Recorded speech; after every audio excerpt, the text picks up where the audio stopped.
Dave Kopel joins us from the Independence Institute. Dave, thank you so much for your time this evening. Thank you for letting me be on the finest radio show in all of the solar system. Absolutely, and really appreciate the ringing endorsement. You have a great column, perhaps, Dave, the finest column written in the history of the universe at National Review Online. At least the finest article about the 2012 election and the threats and opportunities for gun owners this election year. And this is, I got to tell you, Dave, you did your homework here. I mean, you go state by state, talking about every gubernatorial, every Senate race, and all of the House races that are not classified as safe by Stuart Rothenberg. Yes, and so now anybody who's like me, kind of an election nerd, can follow election night across the country and really see where the key races are.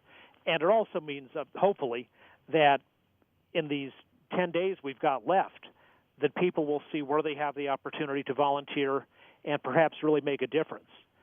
But one thing I want to add on top of that is, like, let's say you live in a state, say Nebraska, where it's not considered up for grabs presidentially, and there's no governor, House, or Senate races. Oh, actually, there is in Nebraska. I take that back. There's a big Senate race in Nebraska with a huge difference on the right to arms in that issue between Deb Fischer, who's pro-gun, and Bob Kerrey, who's anti-gun. But let's say you live in, Alabama, where there's no races like that going on. You can still go to the NRA Political Victory Fund website, NRAPVF.org and I think .com, and find out about state and local races, attorney general or state senate, state legislature. Right.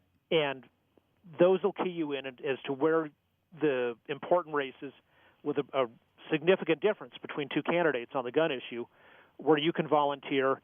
And really, the smaller the race you're in, the bigger the opportunity that one volunteer can really be the decisive difference. Absolutely. I've been talking about a letter I received all day today, because we've been talking about going all in, and I got a letter from a fellow named Steve in Ohio who listens to the program. Heard about NRA members actually busing in from other states into Ohio, and he said, well, gosh, if these folks are doing that, then I got to do something. And so he found a Romney office in Franklin County, Ohio. They needed some volunteers, and so he's heading down there this weekend. But as you say, you can man phone banks. I mean, if you can't travel, you can do whatever you can right from your home. And as you point out, I mean, there are races that are important to gun owners all across the country. Absolutely, and the phone banking thing that's a big change technologically compared to 15 or 20 years ago, where if you were in, let's say in California, in a place where a district where the U.S. House was say pretty well settled, and you wanted to make a phone call to Utah or to Ohio to affect an important race, it was extremely expensive and not really worth it, even from the campaign's point of view. But now you really can, and it's a fantastic opportunity for volunteers anywhere in the country to have an impact everywhere in the country. Absolutely. So, Dave, do you mind me asking, what are some of the races that you think will be either, I know you talk about some guaranteed pickups for gun owners in the Senate, but where do you see some of the big fights brewing? Well, I'd say we've got, for the U.S. Senate, which is super important for everything, not only, of course, for passing laws through Congress, but for the confirmation of or rejection of Supreme Court nominees. And what this means is, if President Romney, hypothetically, nominates a good justice, that there's the votes to even beat a filibuster to get that person on the Supreme Court.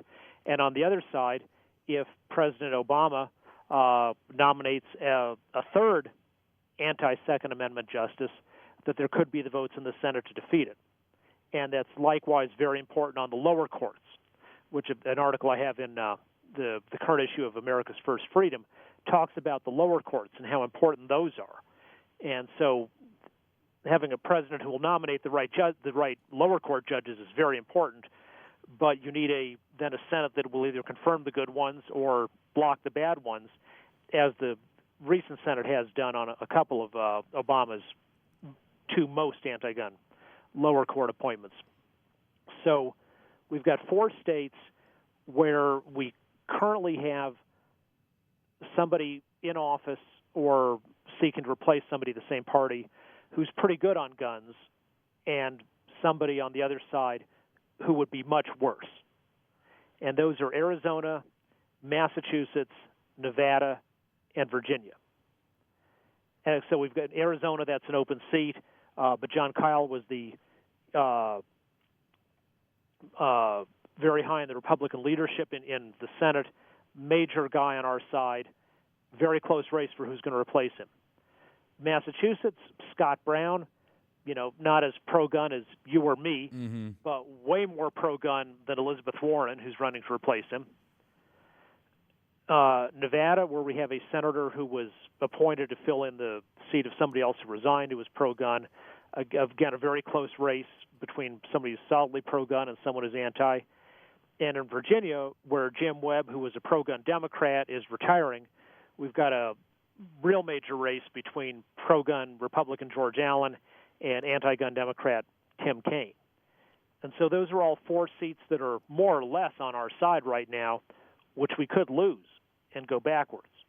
Yeah, there are also seats we could win and go forward. And, right, and and putting aside the ones where the 3 where we've already got a guaranteed win, we can come back to those. But the 4 that are up in the air on Election Day, where we could make progress or we might not, are Maine, Missouri, Ohio, and Wisconsin. Okay, and are those seats, Dave, that are right now held by anti-gunners that could flip? Exactly, and Maine being one that Susan Collins is retiring. I wouldn't call her anti-gun. Okay. She was one of those people who got a C and really deserved it. It was a fair grade. Okay. But we have a chance of replacing her with the Republican candidate who's really solid on guns, and the guy with the next best chance of winning, probably actually leading right now, is former Governor Angus King, who was an independent.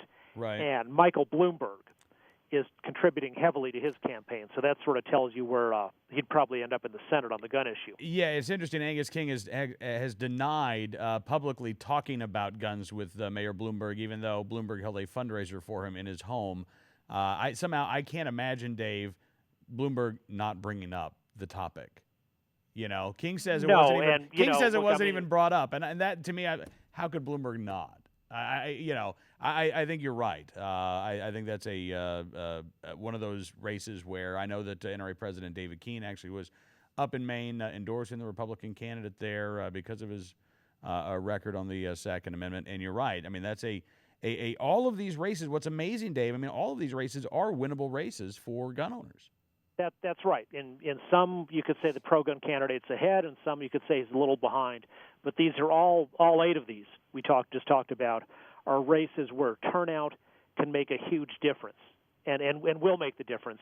And what makes the difference in turnout is the people who are the committed activists, like the listeners to this show, not only voting, but volunteering on campaigns to get more weekly motivated people to turn out and vote. No, absolutely. This is when the NRA earns its reputation. Yes. And the NRA earns its reputation not because of, and I think Chris Cox and Wayne LaPierre would agree with me, not because of those gentlemen, but because of the members all across this country who, as you say, are active and they're activist and they get involved. And with 11 days to go, they're motivated. They're going. They're going to be all in. Well, and that's what's that's what's worked historically. It's why Al Gore never took the oath of office as president of the United States, and why we didn't have a President Al Gore with his version of the Patriot Act, which would have had horrific anti-gun restrictions. But it's all up to the members. You're right. I mean, Chris Cox and Wayne LaPierre are smooth, personable people. But the reason they have the clout on Capitol Hill isn't because people say, "Oh, Chris, you're so handsome. Let me do whatever you ask." It's because, Chris, you represent 4 million members, and behind those 4 million members are another 20 million people that your 4 million help motivate. So this is now put up or shut up time in terms of that kind of clout the NRA has historically enjoyed in Congress and in the state legislatures. Absolutely. Listen, Dave, thank you again, sir, for joining us on the program. I would encourage everybody to go to National Review Online and read your piece. Find out about the races in your state that are important, and again, get involved between now and Election Day. Yeah, and if I could say, National Review Online, as far as it's not on the front page right now, they'll probably get it up hopefully by Monday. But if you go to davekopel.org, there's a link to it right there, davekopel.org. All right. Dave, thanks again, sir. Look forward to talking again soon. Okay. Sounds great. Thanks. Dave Kopel, Research Director at the Independence Institute, with us tonight here on Cam & Company.